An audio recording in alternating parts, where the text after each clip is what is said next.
What's up YouTube? Welcome back to FIELDZfit. Today we're going to be talking about hypertension. This video is actually a project for a class I'm in, exercise physiology of exercise. Yeah, I think it's either one of those. But this is my final project, and today I got to talk about my topic, which is going to be hypertension.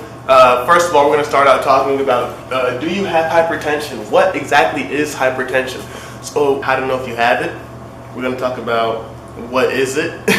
We're going to talk about symptoms of having it. We're also going to talk about the effects of it if you leave it untreated, if you don't go out and start exercising right now, the effects that come from having hypertension. You know, it's pretty bad. It's pretty bad. So here, I'm trying to drop some knowledge on you, help you guys out, give you a few tips, a few hints on how to drop your blood pressure with exercise, and just help try to promote a healthier, better lifestyle for you guys.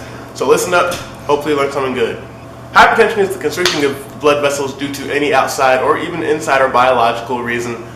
Constricting of the blood vessels is going to make the heart work so much more to get blood to the rest of the body. Another way you can call this, instead of saying hypertension, is just high blood pressure. The formula I use is 220 minus your age.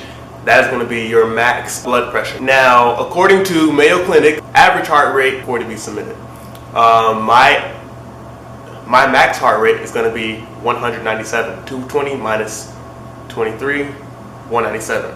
So 40 beats per minute is way less than half. You know, that's about right. You know, that's a really steady heartbeat that leaves me plenty of room to grow my heart rate the more I exert force, or the more that I exert myself in any movement or exercise. Having high blood pressure would be considered anything 60 beats per minute at your resting heart rate, over up to 100 beats per minute at your resting heart rate. That's going to be called tachycardia. I believe that's how you say it. If I didn't say it right, whatever. Now, causes of hypertension. There's so many different causes of hypertension. A lot of them are things that we do on a day-to-day basis that we don't even think twice about. But the effects of what we're doing has a very negative effect on our heart and how well we're able to produce blood to the rest of our body. So things that you definitely want to watch out for. I'm starting with this one because so smoking, just stop, high blood pressure. Lack of any physical activity. If you are a lazy fart, if you hate to get up and do anything besides probably smoke during the day, you are more than likely suffering from hypertension. Salt consumption, alcohol consumption, stress. That girl who has been stressing you out for 3 out of the 4 years of your Oakwood career, or 5 years, or almost 6 years in my case, let her go. The stress is not worth it. Your life is not worth it. Hypertension literally does put your life on the line. So any outside sources of stress that you don't need to be involved with, throw it out. Like, I'm only 23. You know, I don't plan on having any outside sources of stress, like, you know, serious stress, until like later on in my life. I'm trying to enjoy my young years. I'm trying to enjoy a full head of hair, you know, healthy blood circulation and all that stuff. So outside stress, get rid of it. Any stress, get rid of it. All right, now leaving your hypertension untreated. These are the things that can happen to you. This is the nightmare that hypertension can spiral out into. All right, so talking about it now a little bit. Leaving your hypertension untreated can lead to damage to your arteries. The high pressure and fat content built up in your arteries will eventually cause your arteries to stay the constricted size they are, and it will cause them to corrode, which is basically break down over time. The breaking down of your arteries will promote aneurysm growth, which is a small little bubble, or whatever you want to call it, that will grow on the walls, on the lining of your arteries, and if it ruptures, that's going to be internal bleeding everywhere, and if you don't get to it on time, you'll die. So you can die from hypertension because of aneurysms. That's one reason. So guys, watch that salt content, and, you know, don't be a lazy fart. Even more risk include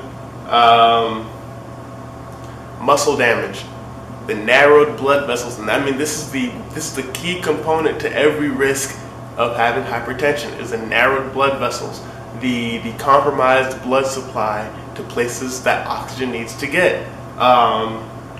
Because of hypertension, you're going to experience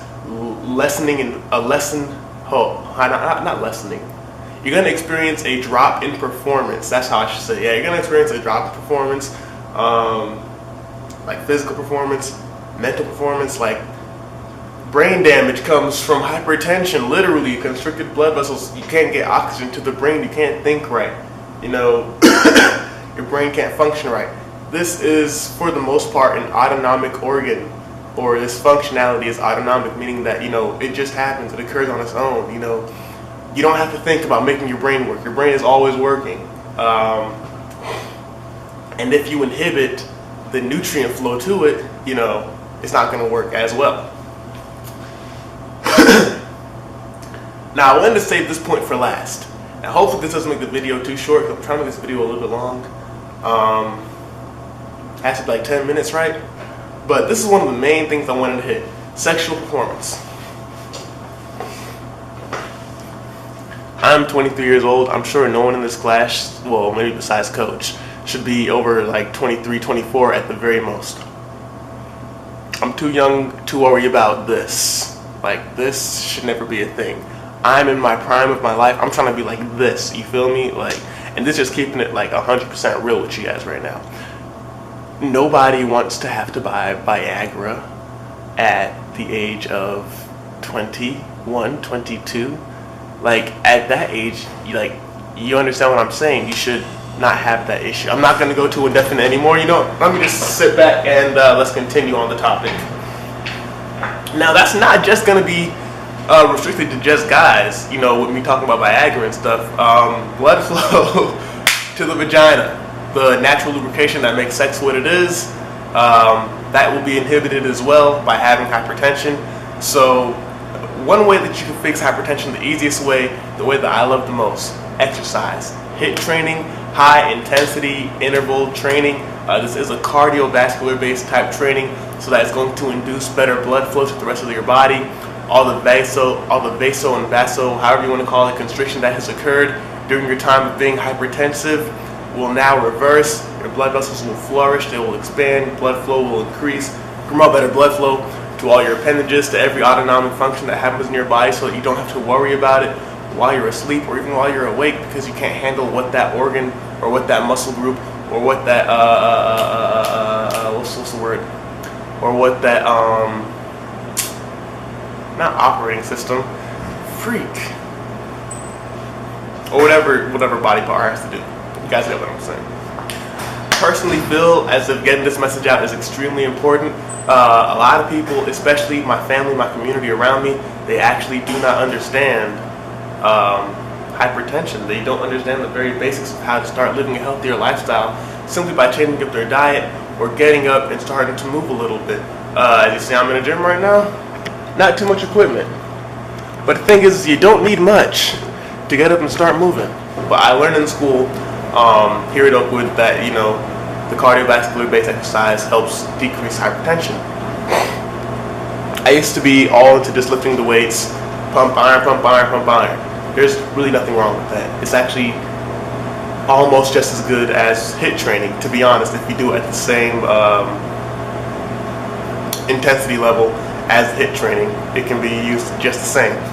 But when I start to focus in and zero in more on the specific cardiovascular exercise and not so much more the muscular development still occurred.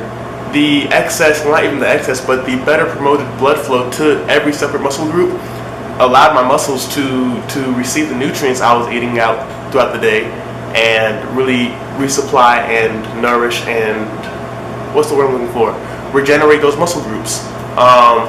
So yeah, even if you are trying to get, you know, big old arms like like James, you don't have to work out like crazy. I mean, you kind of do. Let me not lie to you.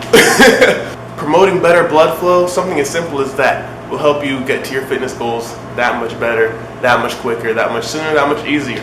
So guys, keep in mind, hypertension is a terrible thing. It's actually taking away many of my family members. My mom and dad both suffer from it, so from day to day, you know, I'm waking up thinking, dang it, I hope my parents are okay, you know, calling them, hey guys, how's your blood sugar? Oh, well, not blood sugar, well, how's your blood pressure? Because, I mean, they're under stress too, and they're a lot older than I am, and stress affects people much differently at different ages. So, with all that being said, hope you guys learned a lot. So get fit, bitch!